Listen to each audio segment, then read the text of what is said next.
Michael Moreno. This is my presentation for part one of the project on interpersonal skills. So for interpersonal skills or workforce leadership, for me, most of these, the only ones that I consistently use on a daily basis at work would be motivation, communication, decision making, negotiation, and sometimes team building. From this list, verbal and nonverbal communication are big factors in my day-to-day work life.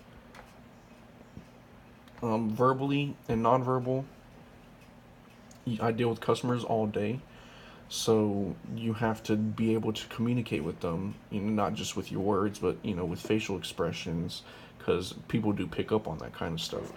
And also, you pick that up, or you learn to recognize that from customers that come up there every single day.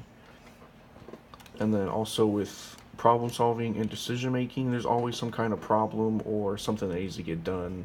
Or if you run into some kind of problem, you have to learn how to deal with that. Or how, if a customer comes up and they're having a problem, you have to learn how to deal with that. Try to help them figure and get them to understand certain things, and that's how communication ties back in with decision making for my work life. Wrong way. So learning to listen, that would be a key thing for me when I first started working out there. Being able to listen and communicate with them was something I wasn't really confident in doing.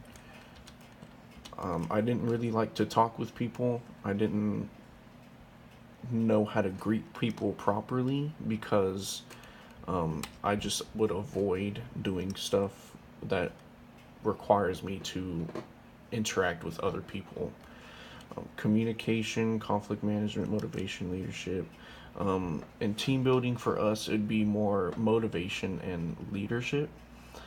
For my manager, she really just shows us what we're the correct way to do things, and we just practice that. Or she'll motivate us into trying to go beyond what we just assume is the normal amount of work required. Job satisfaction, for me, the only satisfaction really is being able to help somebody. Whenever I get the chance to help somebody or get them to understand something that they didn't understand before, it makes me feel better that now that they know what they're supposed to do, they don't run into problems that have to deal with that anymore. The work really isn't challenging. I just sit there.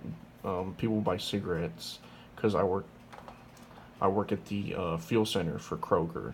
So people buy cigarettes or just want to get gas. I just help them. Sense of accomplishment, there's not really a sense of accomplishment other than just when I help somebody out.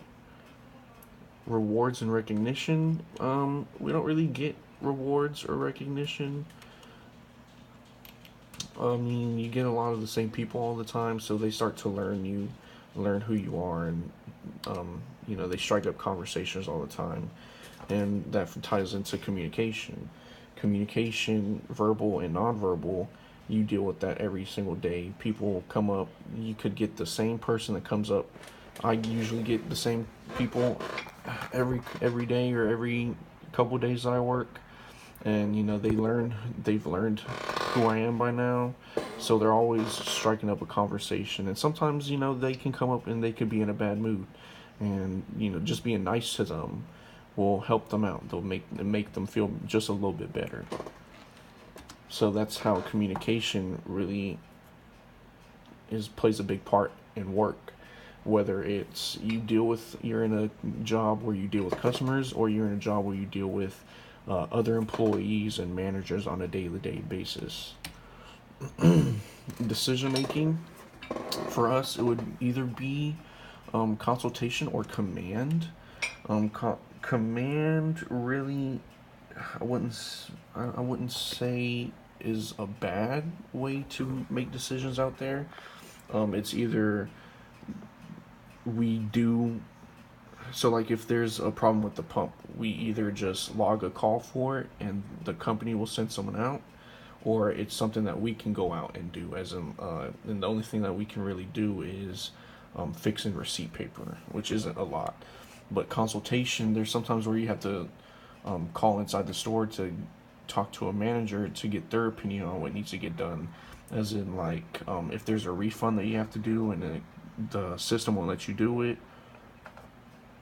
or if a customer has a problem that they keep running into at the pump, and, they want to talk to a manager, so you just have to get a manager on the phone for them and ask them what you're supposed to do. Time constraints, there's not really anything that's a constraint when it comes to time.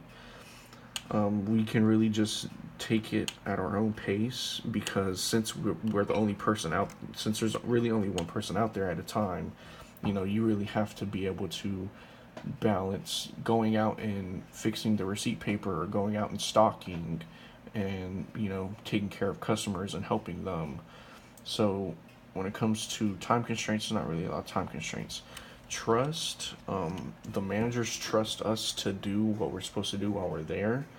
And when it comes to the store managers and the manager for the fuel kiosk, they have a lot of trust in me, because I do what I'm supposed to do on a daily basis, and I don't slack off a lot.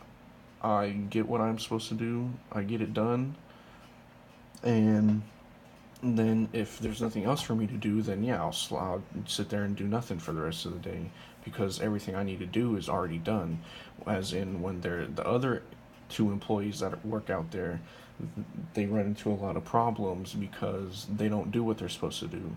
So trust wise, they have a lot of trust in me compared to other employees they don't have a lot of trust in. So this decision making process, um, problem definition, problem solution, ideas, solution action. I mean, you just go through that without even realizing it sometimes. So if it's something that we can do, I'll be like, okay, I know what I need to do. When it comes to the generation, really, you already should know what you're supposed to do as soon as you find out what the problem is, because the way we're trained. Ideas, not really a lot of ideas when it comes to that. It's either log it into the computer or go out and fix the receipt paper. That's the only two things that you can do. Solution evaluation, and then evaluation of the outcome. So solution evaluation, like if we log a call for the pump, there's a paper, we write down what happened and the log number for the problem. And then evaluation, when they come out and fix it, they'll give us a sheet, and we just put that together with the other page, and we just staple it, hole punch it, and put it in a binder. So really, with my job, I use communication and motivation a lot of the time. So that's about it, and thank you.